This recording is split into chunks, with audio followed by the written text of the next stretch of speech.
allí, allí el sol se pondrá al taller del maestro carpintero mío.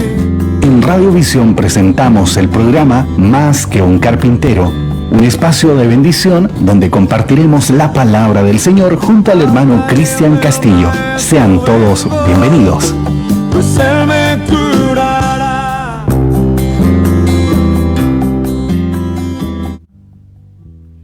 Buenas tardes, hermanos, buenas tardes, queridos amigos. Un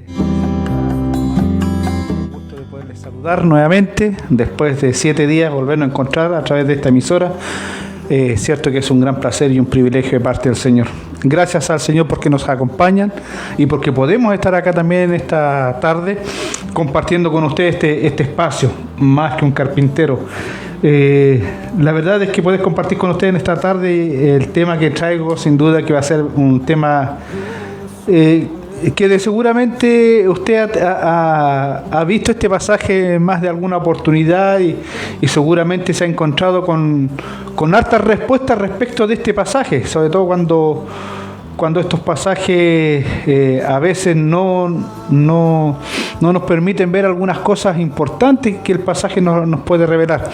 Pero en verdad que al compartir esta tarde con ustedes va a ser, yo creo que una tarde bien edificante en cuanto a la palabra del Señor y sobre todo porque vamos a ver varios aspectos importantes de este mensaje. La verdad es que en este sentido de la Escritura y respecto de la escatología, seguramente hay muchas diferencias de opinión con respecto a lo que vemos en la Escritura a veces. Estas interpretaciones respecto de la escatología y de los tiempos finales van a variar mucho respecto de una enseñanza y de otra, principalmente porque algunas de estas se derivan principalmente de algunos puntos de vista doctrinales. Así que seguramente tal vez en esta noche no vamos a zanjar esta discusión que lleva de verdad siglos, pero sin embargo vamos a irnos con el contenido esencial del pasaje y eso va a ser lo más importante.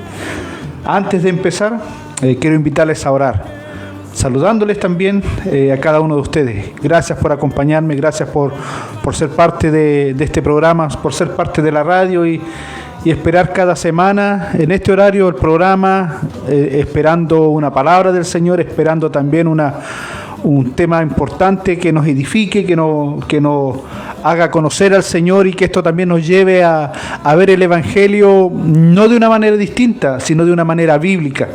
Así que Dios les bendiga, hermanos, amigos que me acompañan, que me escuchan. Vamos a orar un minuto y pedir al Señor su bendición y su dirección para que después pasemos literalmente de lleno a lo que compartiremos en esta noche. Vamos a orar, por favor. Padre Celestial, en el nombre de Jesús, mi Dios, te alabamos y te adoramos, Señor.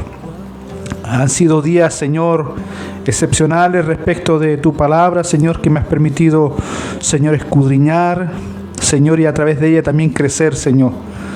Fortalecer, Señor, mi fe y fortalecer también la doctrina, Señor, que es fundamental en la vida del creyente. El apóstol Pablo, el apóstol Juan, el apóstol Pedro, Señor, todos hacían énfasis, Señor, en la doctrina, lo importante y fundamental de la doctrina. Pero en esta noche, al compartir tu palabra, Señor, tal vez habrán diferencias, Señor, con aquellos que me escuchan, Señor, o quienes me oirán el día de mañana, Señor, pero sin duda aquellas cosas que nos puedan hacer, Dios mío, tener una perspectiva distinta o tal vez que antes no conocíamos, Señor, pero que esta noche, Señor, quedarán delante de ti expuestas, Señor, por nuestro pensamiento, Señor, por nuestra enseñanza que hemos tenido a través del transcurso de los años. Señor, tal vez en algunos aspectos, Señor, algunos podrán ver, Señor, que tal vez, Señor, su enseñanza o su doctrina respecto de este tema, Señor, carecía, Señor, de fundamento bíblico. Y espero en esta noche que tu gracia y la obra de tu Espíritu Santo, Señor, puedan, Dios mío, así como fortaleciste tú mi vida, Señor, en el transcurso de los años, Señor, pero ahora, Señor, a través de este tema, Señor, poderlo compartir a otros, Señor, que tu nombre se glorifique, Señor, principalmente que tu nombre se glorifique y de esta manera hacer un llamado, Dios mío, a la iglesia, al cuerpo de Cristo y también a aquellos que conforman, Señor, las congregaciones, Señor, a los miembros, a los líderes, a los pastores, Señor, a quienes enseñan, Señor, y a quienes ministran tu palabra, Señor, a que tengamos más diligencia, Señor, en cuanto a tu palabra, Señor. Por eso en esta noche te pido tu bendición, Señor, que tu palabra, Señor, sea la que se glorifique en medio de nosotros. Gracias, Padre Celestial, en el nombre de Jesús. Amén y amén. Mis hermanos, vamos a pasar a escuchar una hermosa canción que tenemos preparada para usted y vamos a comenzar con el tema que nos reúne en esta noche. Amén. Ya podemos entrar a tu presencia.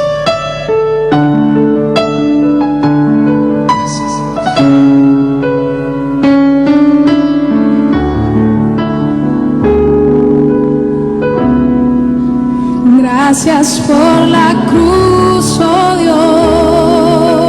Dios, el precio que pagaste por mí, llevando mi pecado allí, sublime amor, tu gracia me salvó. Gracias por tu amor, oh Dios,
Gracias al Señor por esta preciosa alabanza.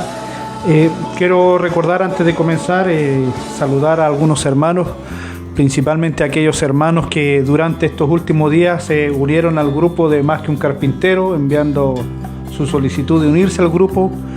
Cada uno de ellos sea bienvenido al grupo. Bendiciones para cada uno de ustedes. La verdad es que eso motiva e incentiva a buscar el rostro del Señor y poder compartir con ustedes. Y la verdad es que al saludarlo a ellos también saludo a todos los hermanos que, como dije anteriormente, esperan el programa y son bendecidos a través del programa de manera directa a través de la radio, pero también a aquellos que a través de las redes sociales posteriormente a este horario lo ven a través de los contenidos de sus páginas sociales. Así que el Señor les bendiga grandemente. Recordar también a mi hermano Héctor Otárola, que hoy día teníamos una intención bien buena de poder compartir, pero debido a algunas circunstancias no pudimos compartir juntos, pero sí durante días anteriores pudimos hablar por teléfono respecto de algunas cosas importantes, y es por eso que a través del programa quiero saludar a mi hermano Héctor Otárola, que Dios le bendiga, y a mi hermano Máximo Payamán también, que durante la semana también pudimos conversar de manera muy extendida por el teléfono. La verdad es que parecía que nos hacía falta esta conversación que estaba pendiente, porque compartimos un largo periodo a través del teléfono, y de esta manera compartir algunas cosas también que estaban en el corazón de él y en el mío igual, y sobre todo compartir la escritura. Así que para ellos y para cada uno de ustedes que nos siguen a través de las redes sociales y que nos siguen a través del programa principalmente, Dios les bendiga. Así que para entrar de lleno en el contexto de lo que vamos a compartir, no puedo menos que primero hacer una breve introducción respecto de lo que voy a compartir con ustedes. La verdad es que al compartir el tema que voy a compartir con ustedes, siempre nos vamos a encontrar con algunas posturas doctrinales que nos pueden hacer diferir, como dije anteriormente antes de comenzar de lleno. Principalmente, ¿por qué? Porque en torno al pasaje que quiero compartir con ustedes, a veces perdemos la riqueza, como lo he dicho en otras oportunidades, la riqueza del pasaje. ¿Por qué? Porque ahondamos en cosas que son superficiales y que no son el sentido original de lo cual el pasaje está hablando. Y a veces queremos dar interpretaciones y por lo demás muy privadas respecto de aspectos que la enseñanza nos está mostrando y que no tienen nada que ver también con lo que el autor en este caso quiso decir, y en este caso al tomar y considerar las palabras del autor, principalmente el autor es nuestro Señor Jesucristo, quien profiere las palabras que voy a compartir en esta tarde. Pero no puedo sin antes decir que a veces estas posturas también están basadas, como dije anteriormente, respecto de nuestras posturas doctrinales y teológicas. Y este tema con respecto a los tiempos finales, o a escatología, como le llaman de la manera más popular en términos de estudio, sin duda que esto también a veces se diferencia mucho una postura de otra, literalmente, como dije, por las posturas teológicas que ya se tienen o preconcebidas respecto de estos días finales. Hay quienes toman esta enseñanza desde el punto de vista de la postura pretribulacional, y otra postribulacional, y otra postura que se le llama la postura dispensacionalista. Y así hay otras posturas también teológicas respecto incluso de estos temas, y sobre todo estos temas que son de los tiempos finales. Pero lo que quiero compartir en esta noche, aunque pueda tener una postura definida dentro de la doctrina, y la doctrina no dispensacionalista, sin embargo, como tampoco puedo decir que tampoco es pretribulacionista ni posttribulacionista, sin embargo, el contenido del pasaje es el que nos centra a todos quienes tienen estas diferentes posturas teológicas y doctrinales respecto de estos días. Primero deben de saber que estas posturas no afectan en nada en términos de la salvación, no afectan nada nuestra comunión ni nuestra relación con Cristo, ni siquiera de nuestra redención o nuestra santificación, pues entendemos que la salvación es por fe y por medio de Cristo. Y por lo demás, situaciones como esta, donde podemos diferir posiblemente en posturas doctrinales y teológicas respecto de temas secundarios, Lo esencial en esto es ser edificados por último, que algunos se han edificado en el tema del conocimiento de una postura distinta a la de él, pero lo esencial en esto es que aunque podamos tener posturas distintas, tengamos esto como base fundamental de nuestra fe. Nuestra salvación es por fe, no por obra, para que nadie se gloríe, tampoco por nuestro conocimiento, ni mucho menos por nuestra capacidad intelectual, o incluso por nuestra postura teológica en términos de que ésta afecte o no nuestra salvación. Sin embargo, hay que dejar en claro, sí, hermano, que hay posturas teológicas y doctrinales que literalmente no son las bíblicas. Me estoy refiriéndome a las doctrinas principalmente de las sectas. Y sectas, algunas de ellas muy reconocidas entre nosotros, que a veces llegar a una conversación abierta y franca a veces es muy difícil. ¿Por qué? Porque hay ideas preconcebidas respecto de algunas doctrinas que son difíciles de zanjar, que son difíciles de reconciliar, sobre todo cuando estas doctrinas o enseñanzas no solamente están lejos del verdadero evangelio, sino también de la sana doctrina de nuestro Señor Jesucristo y de los apóstoles. Así que al comenzar en esta noche quería decir esto principalmente. ¿Por qué? Porque lo que vamos a ver en esta noche puede que nos abra los ojos en algunos aspectos muy importantes. Principalmente porque quiero comenzar no tomando el pasaje en sí, pero sí otros pasajes. Y quiero tomar el pasaje de Mateo capítulo 7, versículo 1 en adelante. Dice de esta manera: entrad pues por la puerta estrecha, porque ancha es la puerta y espacioso el camino que lleva a la perdición, y muchos son los que entran por ella.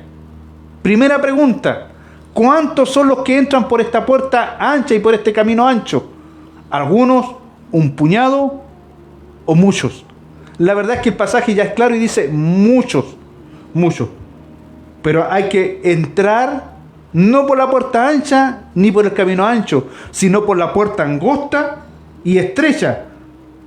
Porque ancha es la puerta y espacioso el camino que lleva a la perdición. Porque estrecha es la puerta y angosto el camino que lleva a la vida eterna, y pocos son los que la hallan, dice el siguiente versículo 14 del capítulo 7 de Mateo. Guardaos de los falsos profetas, que vienen a vosotros con vestidos de oveja, pero por dentro son lobos rapaces. Por sus frutos los conoceréis. ¿Acaso se recogen uvas de los espinos o higo de los abrojos?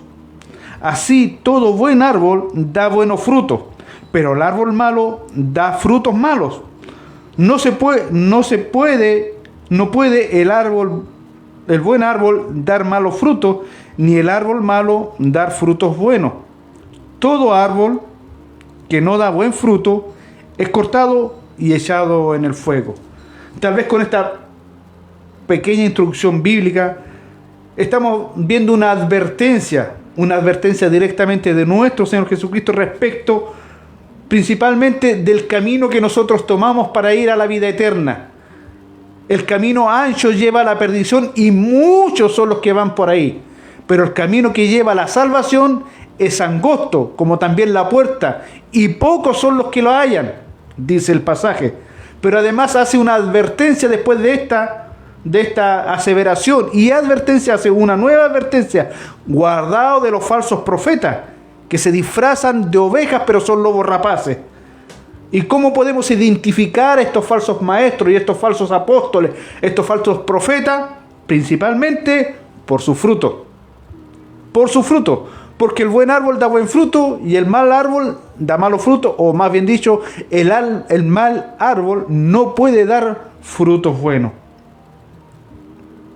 Por otro lado, dice en el versículo 21, no todo el que me dice Señor, Señor, entrará en el reino de los cielos, sino el que hace la voluntad de mi Padre que está en los cielos.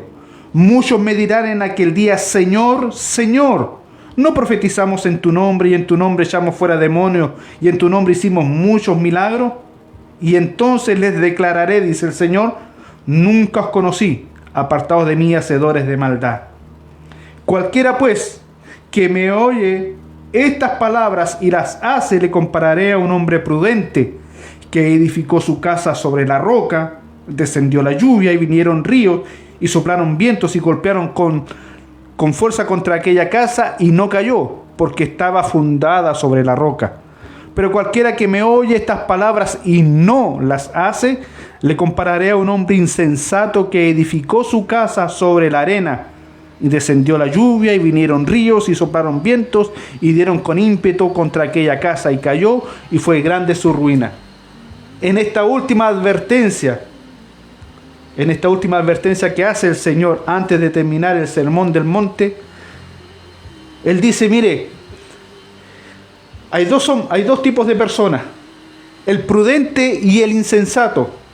Ambos construyen su casa. La diferencia en la construcción no está en lo externo, no está en los materiales que usaron externamente, sino en el fundamento de la construcción. ¿Qué quiere decir esto? Que aparentemente desde el nivel de la tierra hacia arriba, las dos casas son iguales. ¿Qué los hace diferentes uno del otro y una de la otra? Es el que edificó principalmente sobre un fundamento sólido, a diferencia del otro que construyó tal vez la misma casa, con los mismos planos, por decirlo de alguna manera, pero sin embargo sin un fundamento sólido. Edificó sobre la arena.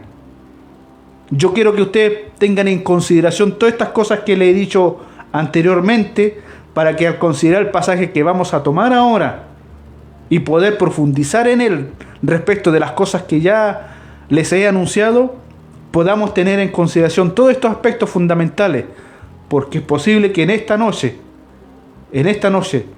conozcamos un poco, no solo más de la Escritura, sino también conozcamos también quiénes están con nosotros dentro de la iglesia.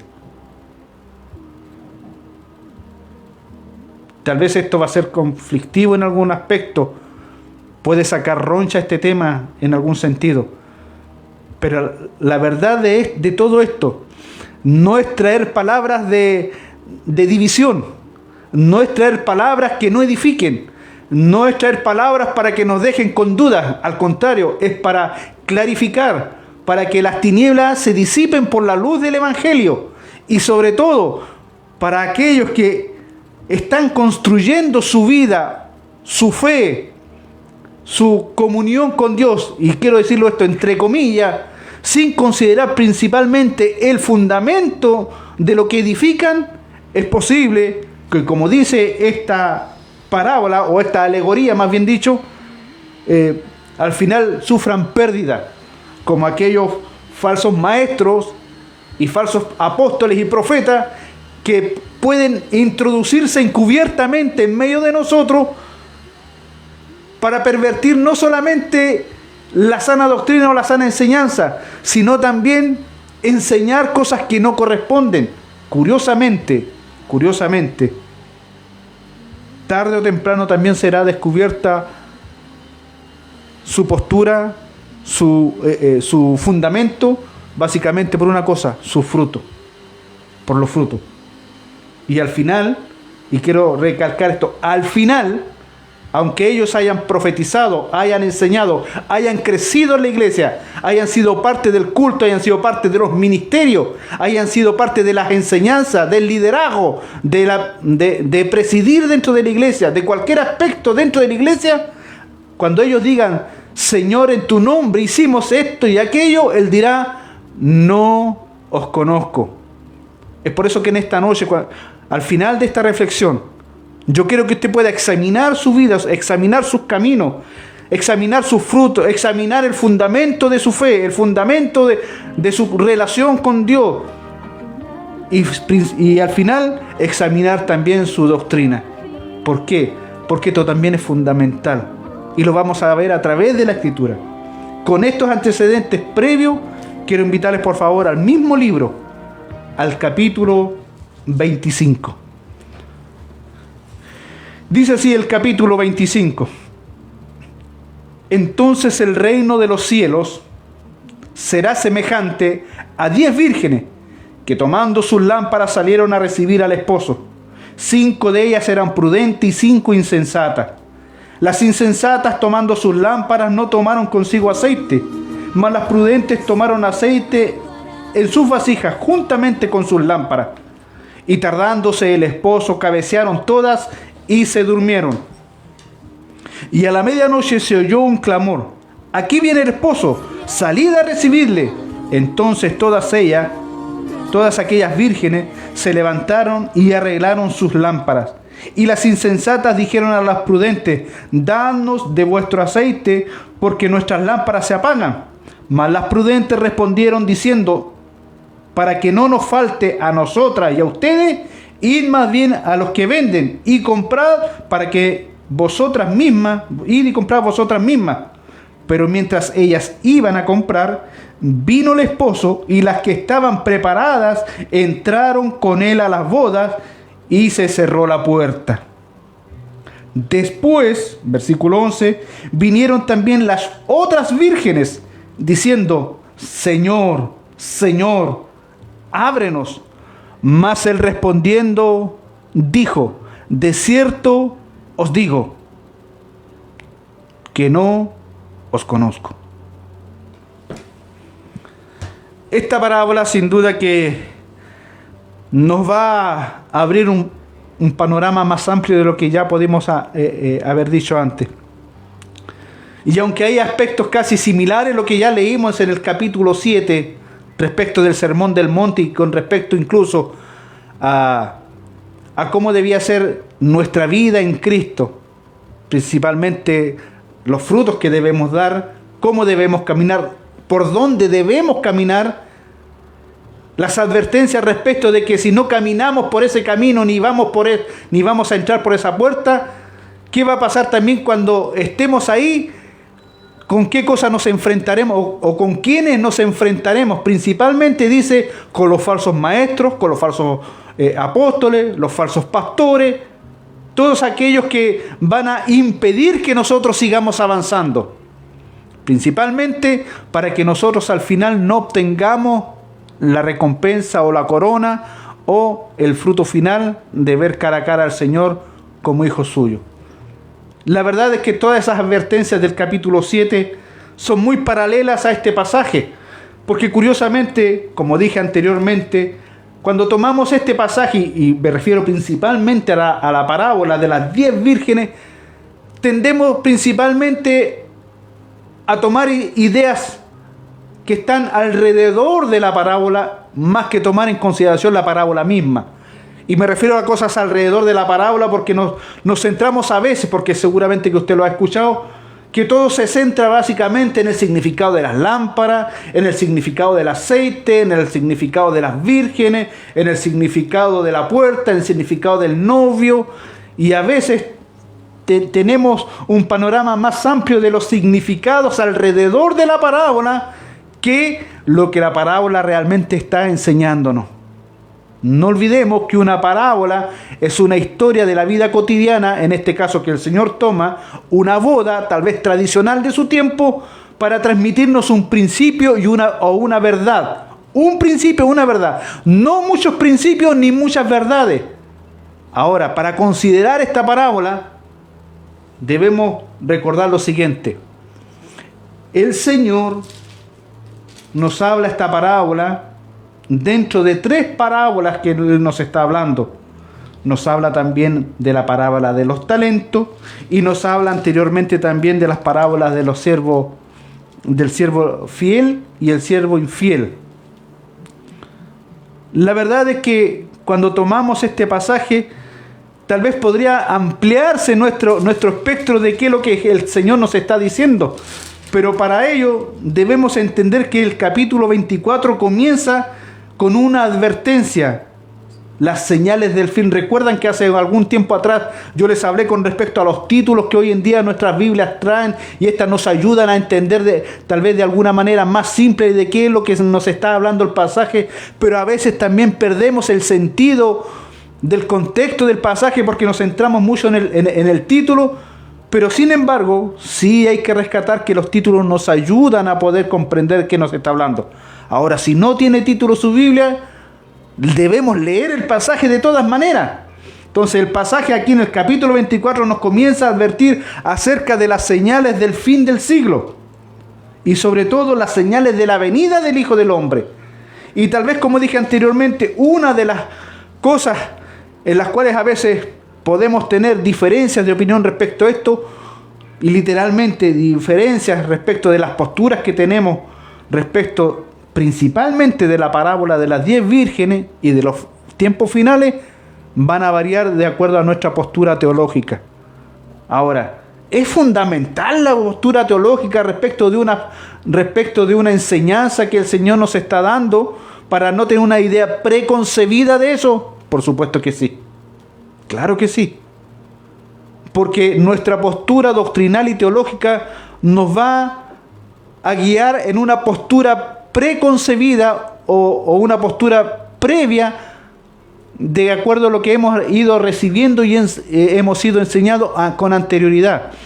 Principalmente porque a veces, por no querer leer el pasaje o no querer estudiar el pasaje, no ponemos en evidencia la enseñanza que alguien ya nos dio, si ésta va de acuerdo a las sanas palabras del Señor o a la doctrina en este caso. Por eso es fundamental. Pero como en este caso la enseñanza en sí misma como tal no es una herejía que usted tome una postura distinta a la mía o yo una postura distinta a la de usted respecto de qué es lo que es el pasaje, a lo que el pasaje se está refiriendo, es importante tener en consideración una cosa: ¿cuál es la razón del pasaje? Entonces, para poder entender este pasaje y no ahondar en los significados alrededor del punto principal de la historia, debemos entender el contexto. Y para entender el contexto y no formar un pretexto por un texto mal tomado o mal asimilado, mejor es leer todo el consejo de la palabra. Y como ya dije, venimos leyendo a partir del capítulo 24 respecto de las señales de ante el fin y de la venida del Hijo del Hombre. Literalmente nos está hablando aquí de la segunda venida del Señor, para tener ya más o menos claro de qué nos viene hablando el Señor, qué nos está advirtiendo. En el capítulo 24, en el versículo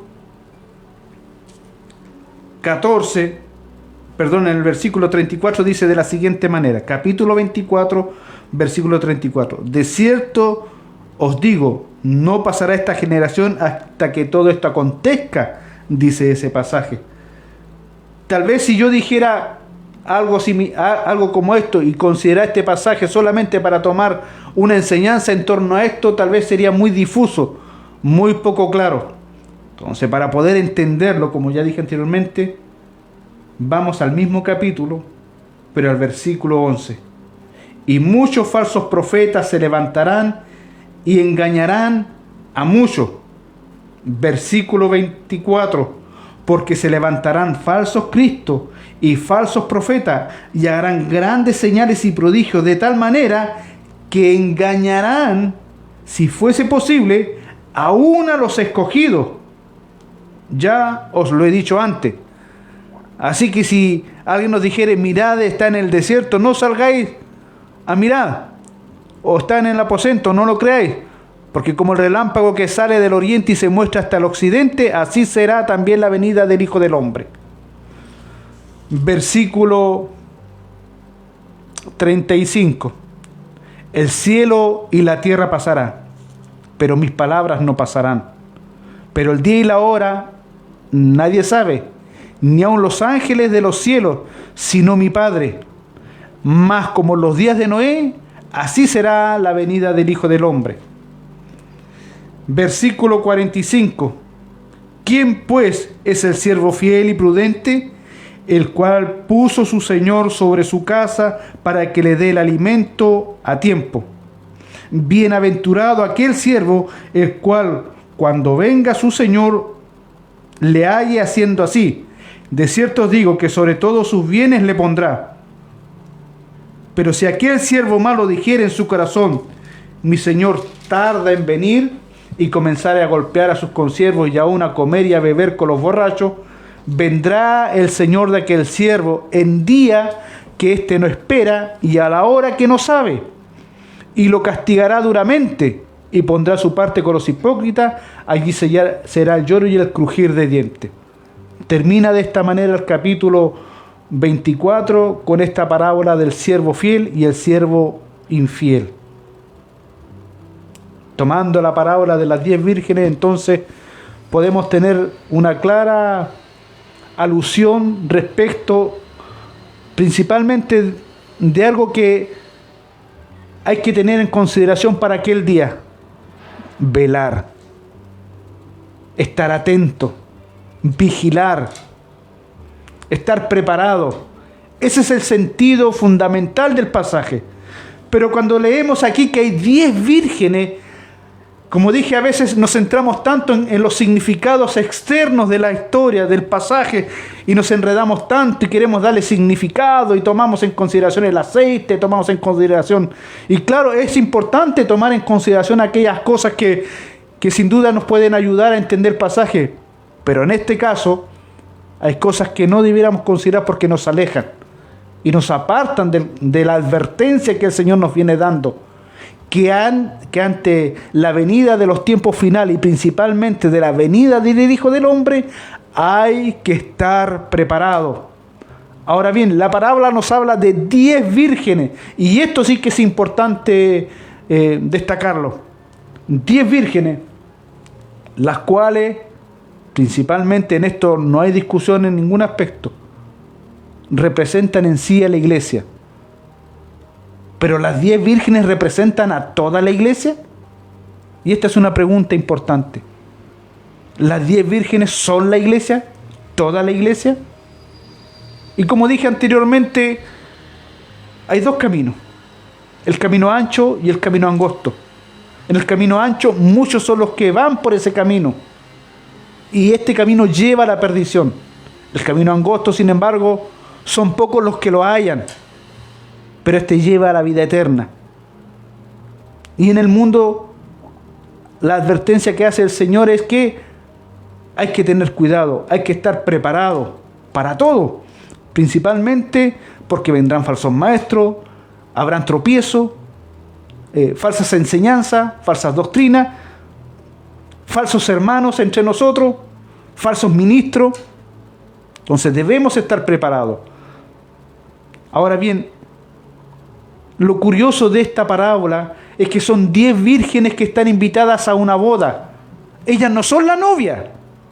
Ellas no son la novia. Las 10 vírgenes no son la novia. Hay que tenerlo presente. No son la novia. Son 10 vírgenes que están esperando la llegada del novio, porque el novio viene para casarse, a unirse a su esposa.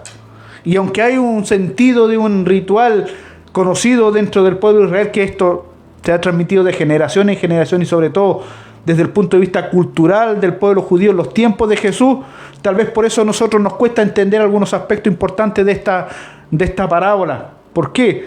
Porque para nosotros es fácil entender que el matrimonio en nuestros días, nosotros llegamos al altar o a la iglesia y debemos esperar a la novia. Y después la fiesta con los invitados, que tal vez va a durar el puro día de la fiesta, en la noche, ¿no? Y después termina. Pero curiosamente, para una fiesta, un matrimonio judío, esto podía tardar días. La fiesta podría durar días, más bien dicho.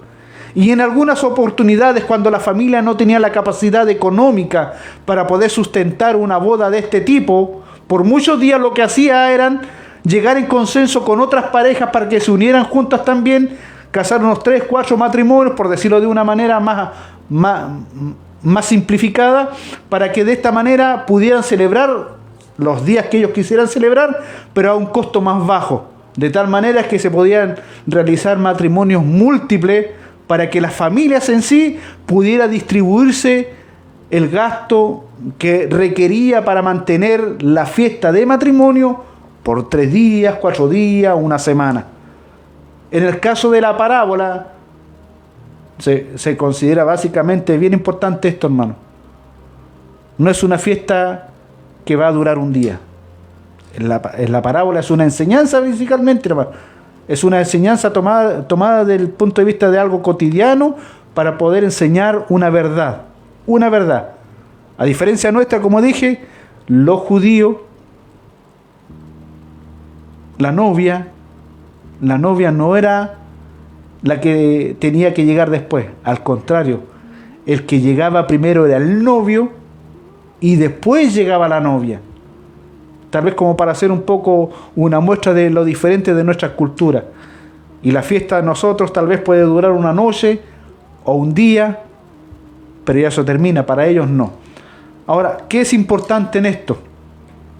Las 10 vírgenes. Las 10 vírgenes.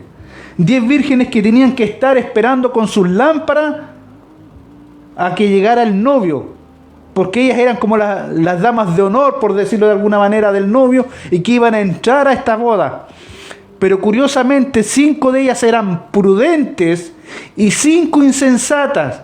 Si yo tomo este pasaje con un paralelismo similar a lo que leímos en Mateo capítulo 7 respecto del hombre que edificó su casa sobre la roca y el otro que edificó su casa sobre la arena, sin duda que hay un paralelismo muy similar, porque uno era prudente y el otro era insensato.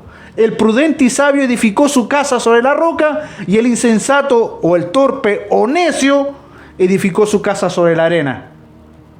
Este paralelismo sin duda nos ayuda a entender que en este caso estas 10 vírgenes estaban divididas en dos. Un grupo de 5 eran prudentes y el otro grupo de 5 eran insensatas. Estas 5 insensatas representan claramente, al igual que este hombre que edificó sobre la arena. Y las prudentes, vírgenes prudentes, simbolizan de todas maneras muy claras también al hombre sabio que edificó su casa sobre la arena. Sobre la roca. ¿Y cuál es la diferencia que se marca en este sentido? La prudencia. Porque el hombre prudente edificó con un fundamento sólido y las vírgenes prudentes fueron a la boda con sus lámparas con aceite, pero también con aceite de reserva. Ellas no fueron insensatas, porque la historia dice que en la noche, llegando a la medianoche, ellas cabecearon y se durmieron, las 10. Pero cuando se oyó tarde que venía el novio, las 10 empezaron a preparar sus lámparas, pero las 5 insensatas no tenían aceite para prepararla. Curiosamente, para ser estas también consideradas dentro de la boda, o ser consideradas como vírgenes dentro de la parábola, ellas debían, como las otras 5, hacer una profesión de fe. Y es aquí donde yo quiero hincarle el diente, por decirlo de una manera, para que usted considere sus obras, considere su fe, considere su camino, considere cómo está edificando su vida, su relación con Dios, su relación con Cristo, su relación con la iglesia. ¿Por qué? Porque estas 5 prudentes hicieron profesión de fe, eran vírgenes, estaban preparadas para la boda y fueron prudentes. ¿Por qué? Porque además de estar preparadas no solamente para la boda, también estaban preparadas por si acaso el novio tardaba, porque en la cultura judía era posible esto, porque las bodas no podían hacerse de día. ¿Por qué? Porque se consideraba que tenía que ser durante la noche, porque durante el día ellos trabajaban. No podía ser de viernes para sábado, porque ellos, no olvidemos que ellos eran muy reverentes del Sabbat. Entonces posiblemente esto haya podido ser un primer día de la semana, o posiblemente haya sido un día previo antes del Sabbat, antes del día de reposo. Entonces los otros días, o durante los horarios del día, ellos debían trabajar y dejaban esta etapa del día en la noche para ejecutar o llevar a cabo los matrimonios. Entonces estas vírgenes insensatas, por decirlo de una manera, al igual que estas otras 5 prudentes, las 10 eran vírgenes. Las 10 eran vírgenes. Pero eso demuestra literalmente que como en la iglesia hay gente que vive una fe genuina, una fe verdadera, una fe que comenzó con el nuevo nacimiento, que comenzó con la regeneración, y esto nos llevó a una relación íntima y cercana con Dios por medio de la salvación que Él nos dio a través de nuestro Señor Jesucristo. También hay otras 5 que hicieron profesión de fe. ¿De qué manera? Al igual que las primeras, posiblemente se bautizaron, pasaron adelante, hicieron una oración de fe, la oración del pecador, como le llamamos popularmente, y casi demasiado popular dentro del pueblo evangélico cristiano y sobre todo protestante, donde ni siquiera, como vimos en el capítulo 7, hay frutos dignos de arrepentimiento. Solamente una profesión de fe ante los ojos de la gente. ¿Cuáles son los frutos dignos de arrepentimiento, o los frutos que hablan acerca de de una persona regenerada y que ha nacido de nuevo? Ya lo vimos aquí. La sabiduría, la prudencia, la sensatez, a diferencia de la insensatez. Curiosamente, hay que decirlo claramente, con nosotros hay quienes no son del pueblo de Dios. Con nosotros hay quienes nosotros llamamos hermanos, pero no son hermanos. Dice así la tercera parábola, que está en el capítulo 25, versículo 18. Dice así: pero el que había recibido uno se fue y cavó en tierra y escondió el dinero de su señor. Después de mucho tiempo vino el señor de aquellos siervos y arregló cuentas con ellos, refiriéndose a la parábola de los talentos. Y como conocemos la parábola, uno recibió 5 talentos, el otro recibió 3 y el otro recibió 2 y el otro recibió 1. Los 2 primeros multiplicaron el de 5 y el 2 también multiplicó por otros 2, pero el que recibió 1 fue negligente, fue necio. Él fue y escondió ese talento que recibió de su señor. Sabía quién era su señor, sabía qué tipo de señor tenía, de qué amo tenía, pero a él no le importó mucho qué tipo de amo tenía. Él sabía que su señor era un hombre que sembraba y cosechaba donde no había sembrado, pero sin embargo no le importó. Eso habla de la negligencia, la falta de sabiduría. Sin embargo, él se escuda en el miedo que él tiene, pero no justifica ese miedo con esconder lo que el Señor le puso como responsabilidad a multiplicar, en este caso, de los talentos. Versículo 14 del mismo capítulo dice: pero llegando también el que había recibido un talento, dijo: Señor, te conocía que eres hombre duro, que ciegas donde no sembraste y recoges donde no esparciste, por lo cual tuve miedo y fui y escondí el talento en tierra. Aquí tienes lo que es tuyo. Esa fue la respuesta del siervo malo por no administrar bien ese talento. Volvamos nuevamente a la parábola de las vírgenes. Cuando llegó el novio, como las insensatas no tenían aceite para encender sus lámparas y las sabias o prudentes no quisieron darle porque si no iban a quedar todas sin aceite, la escritura no nos dice que cuando ellas fueron para allá si volvieron con más aceite o no. No lo dice el pasaje, no dice la verdad. A la verdad no lo dice, perdón. Pero sin embargo estas vírgenes vuelven después a golpear la puerta para que las dejen entrar.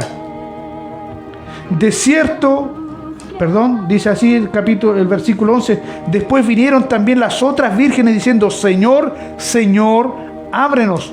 Mas él respondiendo dijo: de cierto os digo, no os conozco. Y la verdad es que este mismo no os conozco, o este Señor, Señor, son el mismo que acá de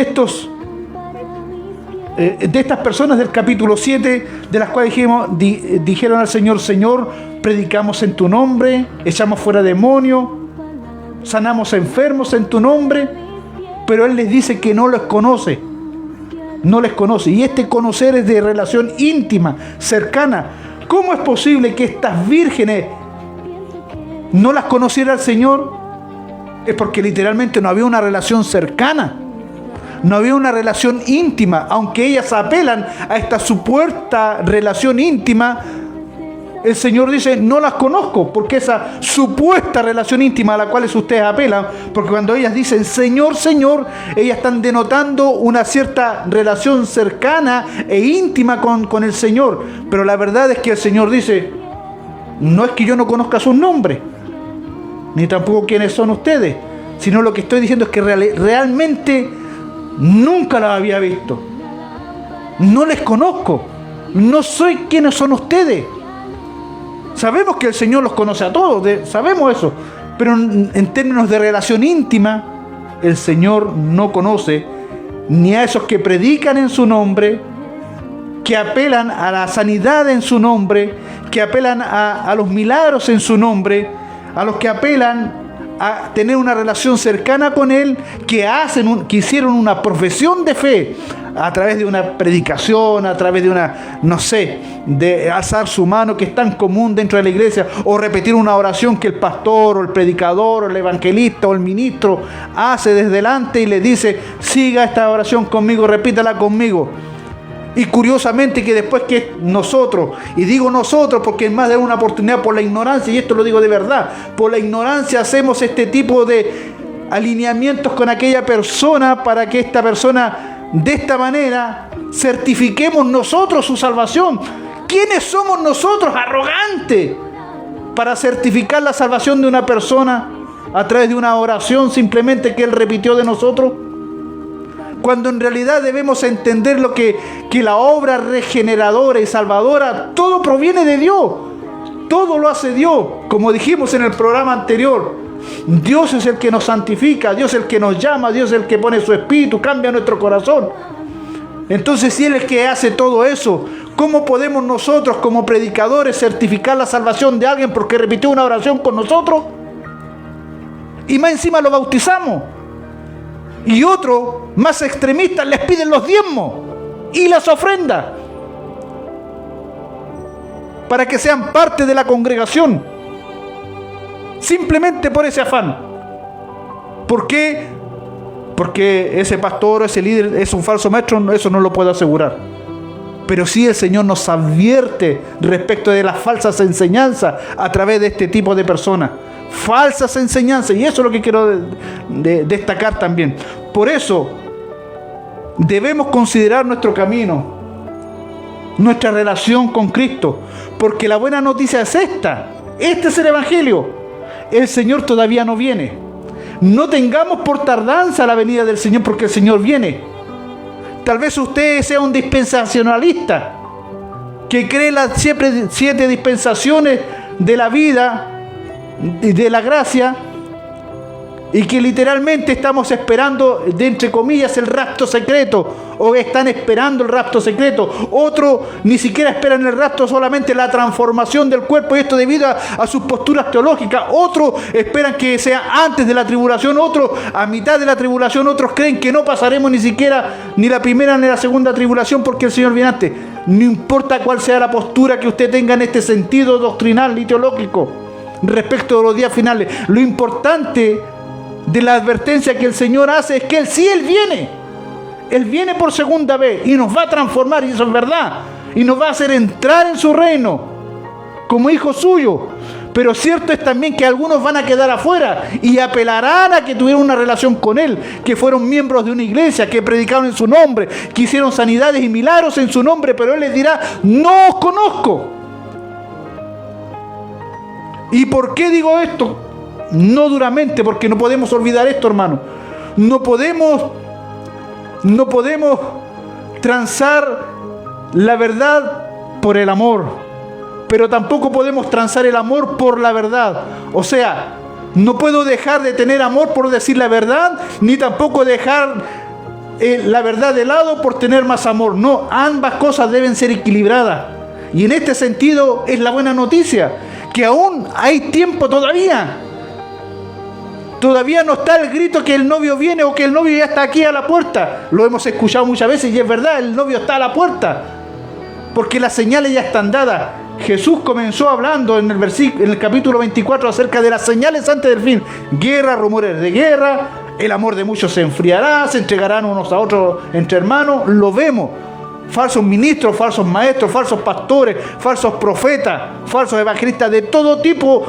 Y lo que harán será, en lo posible, engañar incluso a los escogidos. ¿Qué quiere decir esto? Que hay muchos que son engañados. Pero dentro de esos muchos engañados que van por el camino ancho, que lleva a la perdición, que muchos lo siguen, también estos falsos maestros intentarán trastornar la fe y la sana doctrina de los justos, de los santos. Y es ahí donde usted debe estar apercibido. Debe ser como una virgen prudente, como el hombre sabio, como el siervo sabio también, que hizo como su Señor le dejó haciendo, para que no se adormezca. Ahora, es obvio, como esta virgen es prudente y la insensata, es posible que cabeciemos, es posible que nos dormamos. No olvidemos que los apóstoles se durmieron mientras el Señor estaba en el huerto de Getsemaní orando. Les dijo: la verdad, el espíritu está dispuesto, pero la carne es débil. Y los discípulos se durmieron porque estaban cansados, tenían sueño. Es posible que usted y yo llegue un momento en que cabeceemos y nos durmamos. Pero en ese cabecear y dormirnos, debemos estar preparados, fundados sobre la roca, caminando en el camino angosto, ser guiados por la sana doctrina, ser enseñados por el Señor de manera sana, correcta y digna. ¿Por qué les hago esta advertencia? Porque si no fuera así, no fuera necesario hablar la verdad, pero también decirlo en amor, para mantener ese equilibrio que necesitamos tener. Porque cuando hablamos solamente de amor, dejamos la verdad de lado y pervertimos el camino del Señor. Y cuando hablamos la verdad y dejamos el amor de lado, nos volvemos legalistas. Y eso es malo, porque no edifica a nadie. Pero mire lo que nos dice el apóstol Juan en su primera epístola, para ir terminando. Y esto es importante, hermanos, para terminar esta enseñanza. El Señor viene. Claro que viene. ¿Debemos estar preparados? Por supuesto que sí. ¿Debemos tener aceite en nuestras lámparas? Sí, por supuesto que sí. La palabra nos está enseñando eso. Debemos tener nuestra lámpara encendida, que es símbolo del Espíritu Santo, pero también es símbolo de la palabra, porque lámpara es a mis pies tu palabra y lumbrera a mi camino, dice el Salmo. Hay que estar preparado. Eso es lo fundamental. Primera del apóstol Juan. Dice así, capítulo 1, verso 6. Si decimos que tenemos comunión con Él y andamos en tinieblas, mentimos y no practicamos la verdad. Esto es para darse cuenta de aquellos falsos hermanos que están entre nosotros, o falsos maestros, o que pueden venir a estar entre nosotros, que pudieran llegar a venir. Y si están, atentos a esto que voy a compartir con ustedes. Pero si andamos en luz como Él está en luz, tenemos comunión unos con otros, y la sangre de Jesucristo su Hijo nos limpia de todo pecado. Si decimos que no tenemos pecado, nos engañamos a nosotros mismos y la verdad no está en nosotros. Si confesamos nuestros pecados, Él es fiel y justo para perdonar nuestros pecados y limpiarnos de toda maldad. Si decimos que no tenemos pecado, le hacemos a Él mentiroso y su palabra no está en nosotros. Capítulo 2, verso 4. El que dice, yo le conozco, y no guarda sus mandamientos, el tal es mentiroso, y la verdad no está en él. Pero el que guarda su palabra, en este verdaderamente el amor de Dios ha sido perfeccionado. Por esto sabemos que estamos en él. El que dice que permanece en él debe andar como él anduvo. Mismo capítulo 2, verso 9. El que dice que está en luz y aborrece a su hermano está todavía en tiniebla. Verso 10. El que ama a su hermano permanece en la luz y en él no hay tropiezo. Verso 11. Pero el que aborrece a su hermano está en tinieblas y anda en tinieblas y no sabe a dónde va porque las tinieblas le han cegado los ojos. Verso 15, capítulo 2. No améis al mundo ni las cosas que están en el mundo. Si alguno ama al mundo, el amor del Padre no está en él. Porque todo lo que hay en el mundo, el deseo de la carne, el deseo de los ojos y la vanagloria de la vida, no provienen del Padre, sino del mundo. El mundo pasa y sus deseos, pero el que hace la voluntad de Dios permanece para siempre. La puerta se va a abrir con él, para él. Verso 18. Hijito, ya es el último tiempo.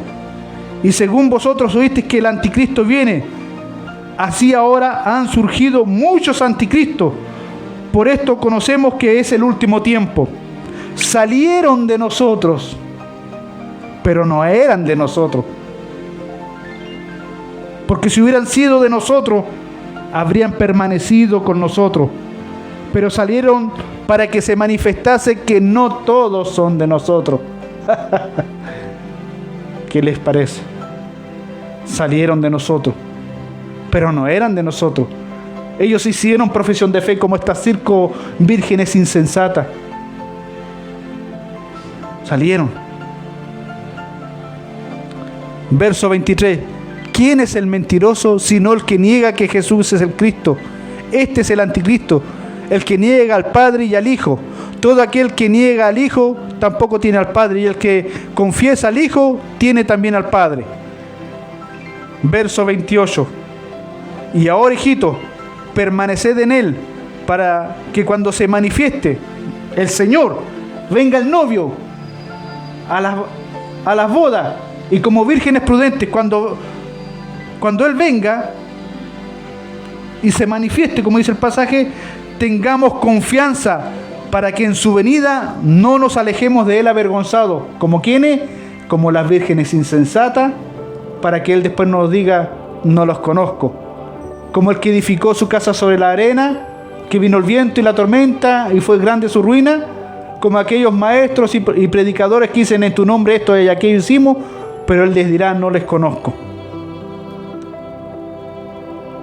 Ahora, hijitos, permaneced en Él, para que cuando se manifieste tengamos confianza, para que en su venida no nos alejemos de Él avergonzados. Si sabemos que Él es justo, sabed también que todo el que hace justicia es nacido de Él. Amén. La buena noticia, como dije anteriormente, es esta. Aún no viene, pero no tenemos su venida por tardanza.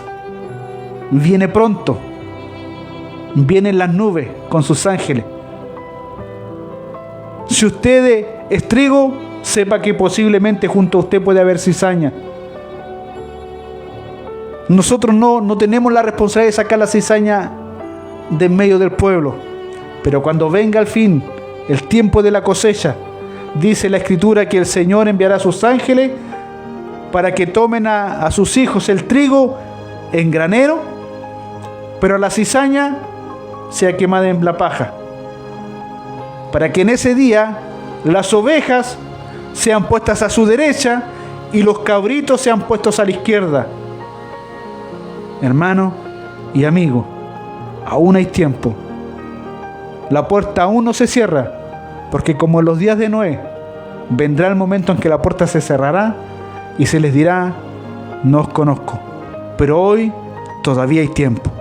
Padre Celestial, en el nombre de Jesús, te alabamos y te adoramos por tu palabra. Señor, que esté siempre nuestra lámpara encendida con tu palabra, la presencia de tu Espíritu en nosotros, pero siempre vigilantes y atentos, Señor, a la verdad del Evangelio, a la verdad de tus palabras, Señor. Y sobre todo, Señor, si caemos, si nos dormimos, Señor, sabemos que tú eres fiel y justo para perdonarnos y limpiarnos de toda maldad. Si hay alguno de los que nos oyen, Señor, que no saben en qué posición están delante de ti, abre los ojos de su entendimiento para que puedan ver, Señor, y de esta manera no ir por las tinieblas y no saber por dónde caminan y que al final caigan en el hoyo. Dios mío, ten misericordia en el nombre de Jesús. Amén. Mis amigos y hermanos, si el Señor lo permite, nos volveremos a encontrar la próxima semana en una nueva edición de su programa Más que un Carpintero. Hasta entonces, que el Señor les bendiga. Amén. En Radiovisión hemos presentado el programa Más que un Carpintero. Nos reencontramos el próximo viernes en una nueva edición de Más que un Carpintero. Buenas noches. Pues Él me